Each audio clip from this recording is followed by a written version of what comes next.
My family denied me the chance to be happy for the first time in my life. None of them knows this will be the last time they see me. The circumstances of my birth were complicated.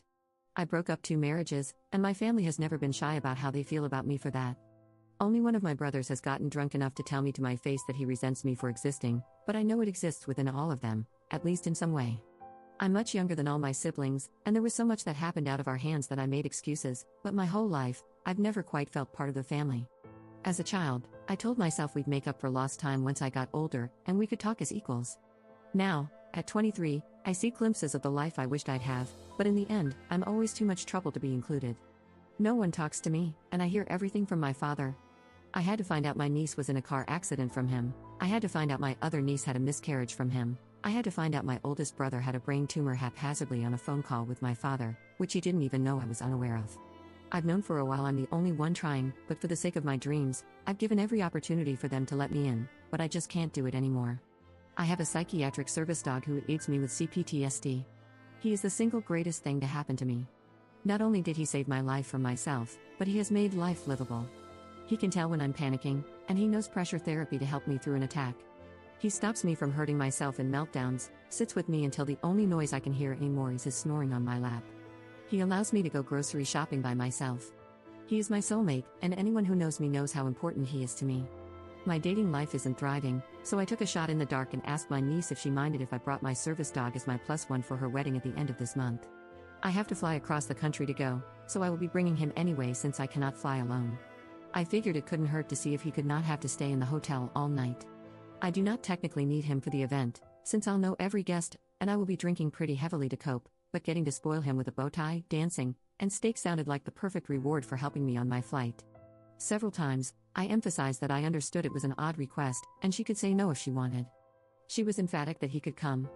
She said even if I found a date, he could come. I was elated.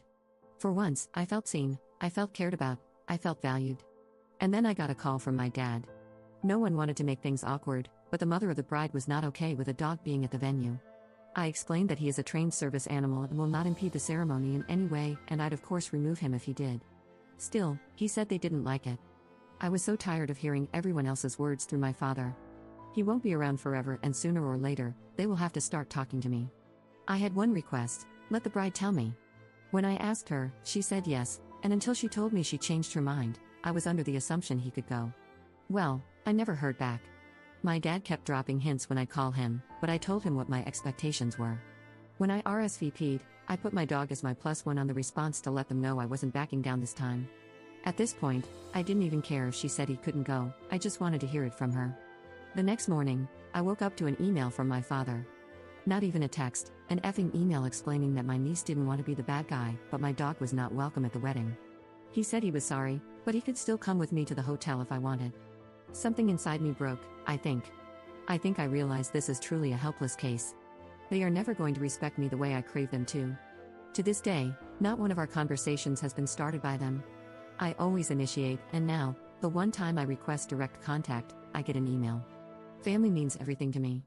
Over the last few years, I've redefined what a family can be, and if right now, my family needs to be a very damaged orphan and their service animal, I'm grateful I have that much. So, I'm going to the wedding, and then I'm never going to talk to any of them again. And the sad part is, I didn't even think they're going to notice. Update 1. First, thank you to everyone for the kind words and all the advice. It sincerely means so much that so many people care. I want to address all the questions about why I want to go to this wedding at all.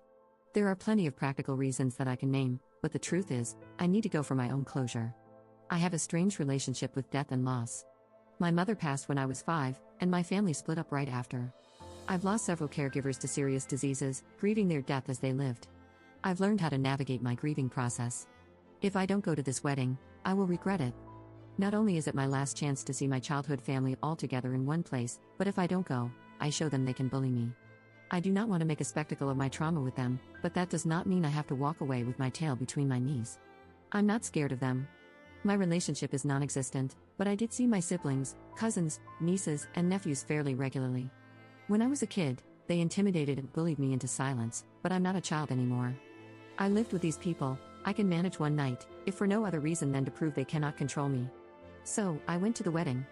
It went about how I expected it to go, though one can never be ready for a spontaneous conga line. Sadly, there was no secret last-minute invite, nor any secret plot of which the bride was unaware.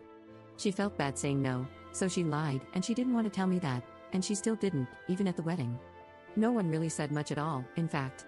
The mother of the bride did not speak to me at all. My brother tiptoed around the subject until the end of the night. To his credit, he did apologize for all the dog stuff, as he said goodbye. Strangely, the apology didn't make me feel much better. There was no big confrontation either, mainly because no one cared to listen to me if I tried. As the reception began, part of me wondered how much I was going to miss the people, the environment, the vibe, really. Truthfully, I surprised myself with how ready I was to leave. Goodbye was short and bittersweet. The venue was pretty, and the drinks were free, so I made the best of my night, but I got what I needed out of it, I think. Getting home tonight felt like a weight lifting off my shoulders. I know more than ever that I need to do this, and what I once saw as cutting my family in half, I can now see as clearing space for new family, one that cares. Thank you for all your kind words and all the support for my dog. Update 2. Up posting in r/poem 2 months after her original post. You don't love me. You love an idea of me you fabricated in your mind when I was a child. I'm no longer a child. I'm far from perfect, but I'm growing, I'm glowing, and I'm grieving the reality that none of you will ever know the person I become. You call it love, but my scars disagree. You hate my hair, my style, my beliefs, you hate me. And the saddest part is, I don't even think you know you do.